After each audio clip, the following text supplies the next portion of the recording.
ومن نزار الرشدان كرة عراقية بوسكي على اليسار بشار يعلي كورة.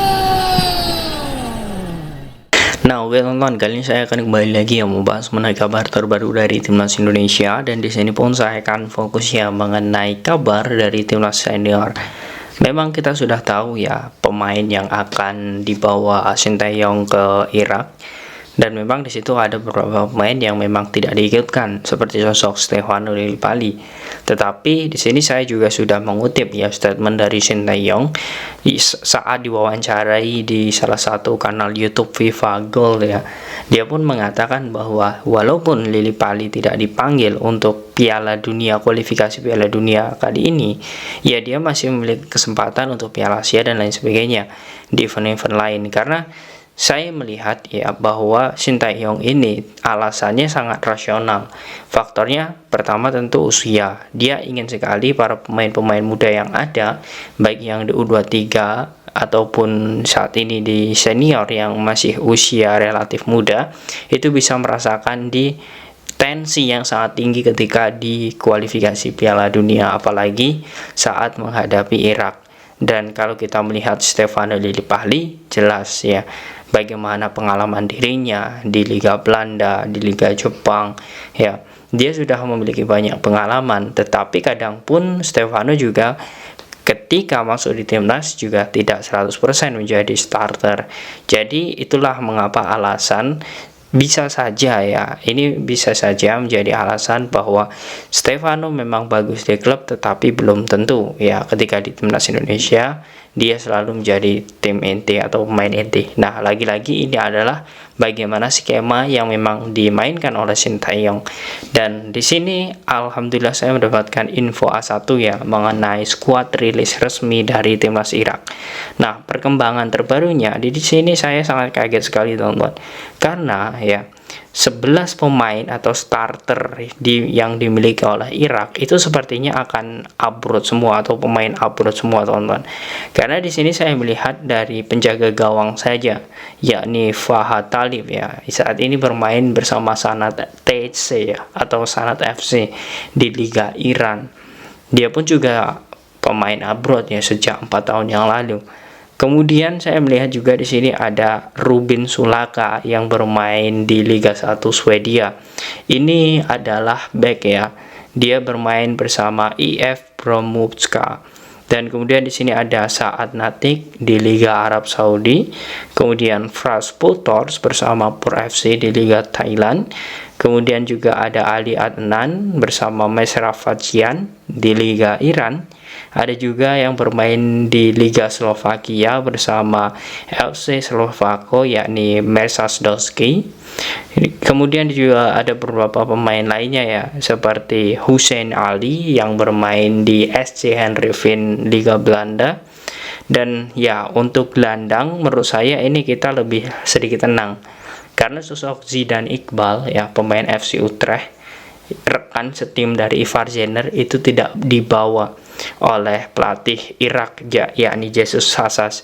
Alasannya jelas karena memang Zidane Iqbal itu cedera. Kasusnya sama seperti sosok Ivar Jenner. Ivar Jenner juga tidak bisa dibawa oleh Coach Shin karena memang cedera. Nah, ini menjadi hal yang memang menurut saya ya, walaupun sosok dari Iqbal Zidane ini tidak bermain ya di kualifikasi Piala Dunia, tetapi di sini masih ada Yosef Amin, pengganti dari sosok Zidane Iqbal yang saat ini bermain di Braunschweig di Liga Jerman. Nah, artinya di sini memang dari skuad ya, dari skuad Irak itu kalau dibilang ya dengan kekuatan timnas Indonesia 1-2 ya, 11-12. Artinya kekuatannya ini mirip, banyak sekali pemain abroad. Dan di sini saya melihat memang banyak sekali pemain-pemainnya ya yang akan diturunkan nanti. Ya itu rata-rata memang bermain di luar negeri semua. Ada Ahmed Ali ya, gelandang yang bermain di Liga Prancis bersama FC Rouen 1899. Kemudian juga di sini ada Amir Al-Amari ya yang bermain bersama Halmstad ya di Liga Swedia. Kemudian juga strikernya di sini ada Ali Al-Hamadi yang bermain bersama AFC Wimbledon ya di Liga Inggris. Kemudian juga ada Pasang Abdullah yang juga bermain di Liga Swedia. Semuanya saya melihat bahwa pemain-pemain Irak ini rata-rata bermain di liga top semua, di liga top Asia, di liga top Eropa ya. Dan ini menjadi tantangan tersendiri bagi Sintayong. Saya awalnya ya ketika membuka di Transfermarkt ya, itu memang sedikit sekali teman-teman pemain Irak yang memang berlaga di luar negeri. Di situs Transfermarkt saya melihat cuman ada 6 ya. Dan itu pun ada beberapa pemain yang memang sudah tua. Dan ternyata ketika di Piala Dunia ya, kualifikasi Piala Dunia ini sangat berbeda jauh.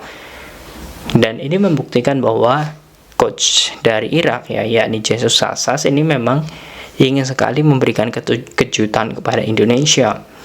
Dan lagi-lagi ketika kita berbicara tentang Sintayong ya, ini nantinya ya pola permainan timnas itu jangan sampai terbaca, karena memang dari 2 bulan yang lalu ya pelatih Irak pun sudah memberikan statement bahwa Indonesia tidak bisa dianggap remeh lagi. Dan ya benar saja, banyak sekali pemain timnas Indonesia saat ini memang berada di luar negeri, kemudian pemain keturunannya juga sangat bagus-bagus. Itu wajar saja jika memang Indonesia diperhitungkan ya di kualifikasi Piala Dunia ini. Dan semoga saja lah, ini harapan saya juga, kemudian harapan teman-teman semua ya, semoga saja timnas Indonesia ini nanti bisa setidaknya di kandang Irak ya mencuri 1 poin atau bahkan bisa memenangkan laga. Karena kalaupun kita bisa menangkan laga atau mencuri 1 poin, itu modal yang sangat bagus ketika kita menghadapi Filipina dan juga Vietnam ya. Karena acuannya seperti ini, kalau kita bisa mengimbangi Irak ya, ataupun bisa mengalahkan Irak, karena saya melihat memang di grup ini ya yang paling berat itu Irak. Jadi kalaupun ya kita bisa mengalahkan atau mengimbangi Irak, Vietnam dan juga Filipina, itu pasti saya yakin sekali itu juga akan was-was sekali untuk menghadapi Indonesia. Secara mental, psikis itu pasti bisa Indonesia untuk mengalahkan ya Vietnam ataupun Filipina, karena Irak sudah teratasi. Nah, itu kita akan melihat di tanggal 16 November nanti. Dan untuk timnas Vietnam ya, saya melihat memang Vietnam ini banyak pemain yang bahkan 100% lah saya bilang, itu semuanya bermain di Liga Vietnam. Itu semua pemain Vietnam, tetapi kita juga tidak bisa menyepelekan Liga Vietnam. Liga Vietnam pun lebih baik dari Liga Indonesia.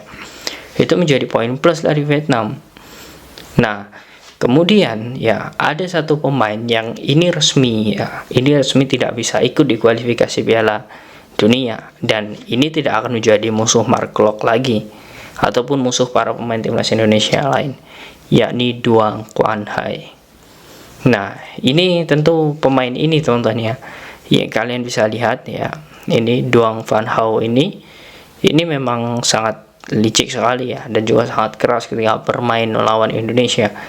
Dia akhirnya tidak bisa bermain di kualifikasi Piala Dunia karena cedera. Itu untuk Vietnam. Dan untuk Filipina, tentu karena lawannya ini Indonesia, kemudian juga Vietnam, dia pun ya pelatihnya banyak sekali memanggil para pemain yang ada di Liga Indonesia.